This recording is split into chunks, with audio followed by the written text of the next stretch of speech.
Today's incident will wake up your soul. Please watch the incident till the end.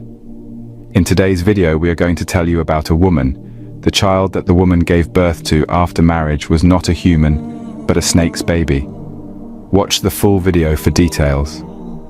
The story is from my great-grandmother and earlier era. When my grandmother's Jatha got married, the entire village was in a festive mood, because his wife was a wonderful, beautiful and good woman. Due to his simple behavior and devotion, the whole house of father-in-law was flooded with fame. Soon she announced her pregnancy to everyone, sending joy not only to her family but to the entire village. Everyone is discussing only one thing: how these 9 months will pass. The months started to pass. In the meantime, sad ceremony was organized. All kinds of food are cooked step by step. Guests move around the house. This is how the happy days were going. One day suddenly came the day of great interest. The day that everyone was waiting for, where everyone was anxious when they would see the little child of theirs, about whom they had woven so many dreams.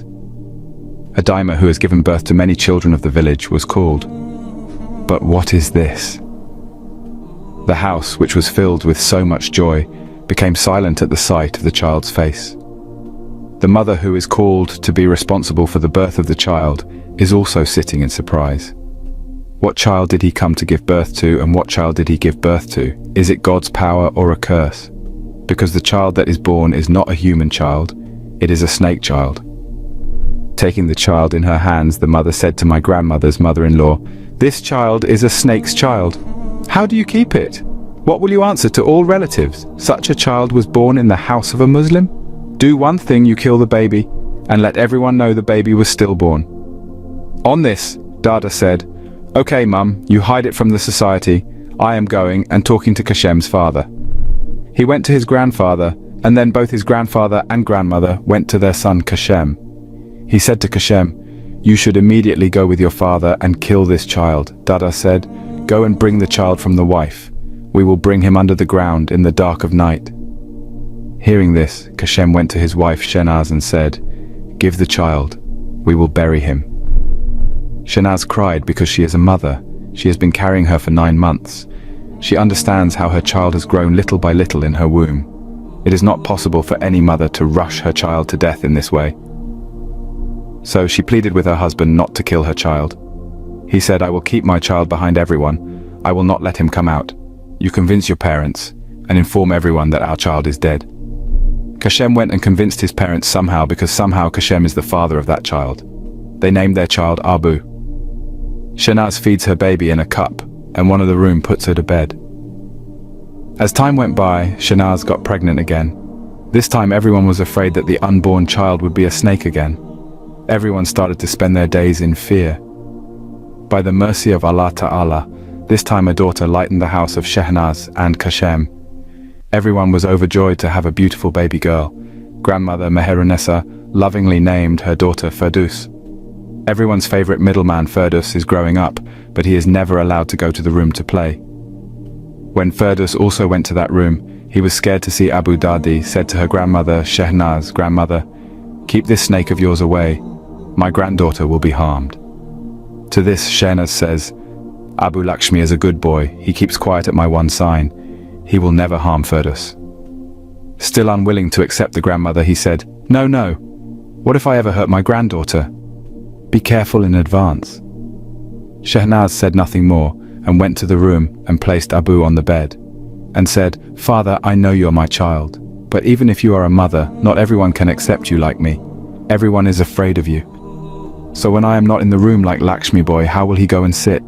Don't come out or everyone will separate us both." Someone's voice can be heard through it. Abu Sundar followed his mother's words and sat down on the shelf. Kashem comes in the room. He says to his wife, "Allah has judged you. Look, Abu, be careful or no one will be worse than me." Shehna put her husband at ease by answering yes. A few more months passed like this. Shehnaz got pregnant again. This time a son was born in her house. Grandmother named him Ayub. Now the center of the house is Ayub. Everyone's life revolves around Ayub and Ferdus. Although Shehnaz was quite happy with her children, she was also suffering because the first mother who made her was not human, although her first child was an obedient enough child. always obey mother's words. As the years passed, Ferdous became suitable. Now for him, connections come from all over the house. Ferdous's marriage was finally fixed in a good place after taking care. Preparations are in full swing. Guests have started arriving. Everyone is very happy. The house's only beloved daughter is said to be getting married. In the meantime, Meronessa called her son and grandmother and said, "Look, many guests will come to the house now. People from daughter's father-in-law's house will come. So always try to hide Abu, or you will be in danger."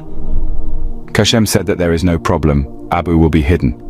Shehnaz and Swami said yes. Wedding arrangements have started. The sound of music is being heard all around. After following some girlish rituals, Shehnaz hurriedly went to get milk for the boy snake. It had been a long time since the boy was being fed. In between, a woman suddenly had a task in Shehnaz's room, so she went to Shehnaz's room. While entering the room and moving the curtain, he saw a big snake. By that time, Shehnaz also came there. He came and said, "Don't be afraid, I will drive it away. You don't tell anyone outside or everyone will be scared." The woman said, "Okay, I won't tell anyone, but you drive it away, or everyone will be killed by this snake." Saying this, he left. Shehnaz got worried this time. In no time, the bridegroom of the girl will arrive, the guest in the house. If by any means her son comes out, then a big incident will happen. If the daughter's marriage is broken, if the girl's in-laws come to know that her brother is a snake. Thinking about this, Shehnaz was going crazy with worry. Finally, he went to Abu and said, "Look at your sister's wedding today. You must not come in front of anyone else, otherwise her marriage will be broken. I have to go to organize a dinner party for my daughter's in-laws. So I put this thick cloth on him. You hide behind it, no one will come out how." Abu stuck out his tongue and shook his head. Shehnaz then left to make all the preparations for the bridegroom. Originally, a special dish was cooked for the bridegroom, called shukrana. Shehnaz was preparing for that. Suddenly, a child went to Shehnaz's room to play. He opened the box containing the sweets. Meanwhile, Abu was behind the box of sweets. Seeing such a big snake, the child screamed in fear. Abu quickly went and hid. Everyone came there and searched around but could not find anything. Everyone says the child must have seen something wrong. Meanwhile, Shehnaz is very worried. As soon as Shehnaz's mother-in-law comes and says to him, "What are you doing here? Go quickly and prepare shukrana because the bridegroom has arrived." Shehnaz went out in despair. The rest of the guests took Dare and Meronessa outside, saying there are no snakes here. Meanwhile, Shehnaz boiled rice for shukrana and poured the boiling water through the drain. Unfortunately, Abu was hiding in that drain. Abu died there as soon as the hot water fell. Oh, forehead. The child whose mother did not let him go despite being a snake was killed by that mother today. Shehnaz still knows nothing.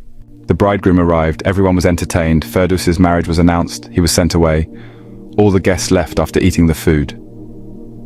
This time Kashem and Shehnaz started looking for their son all over the house, but he was nowhere to be found.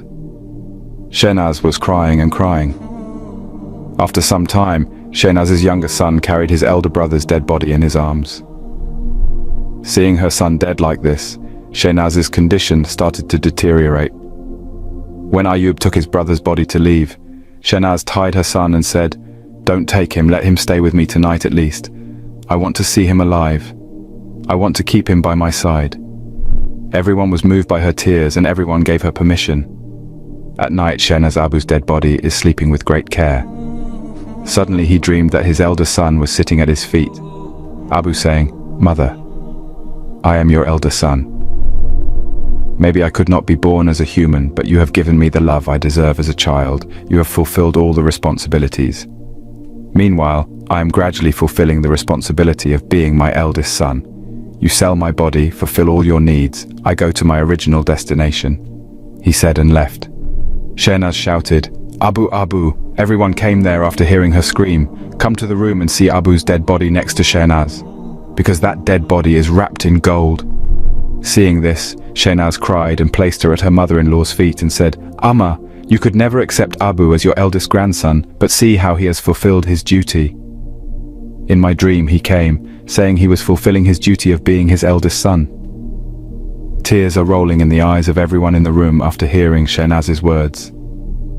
Be sure to give a like to the video, and to get more Islamic videos regularly, subscribe to our Islamic channel and press the bell icon next to it.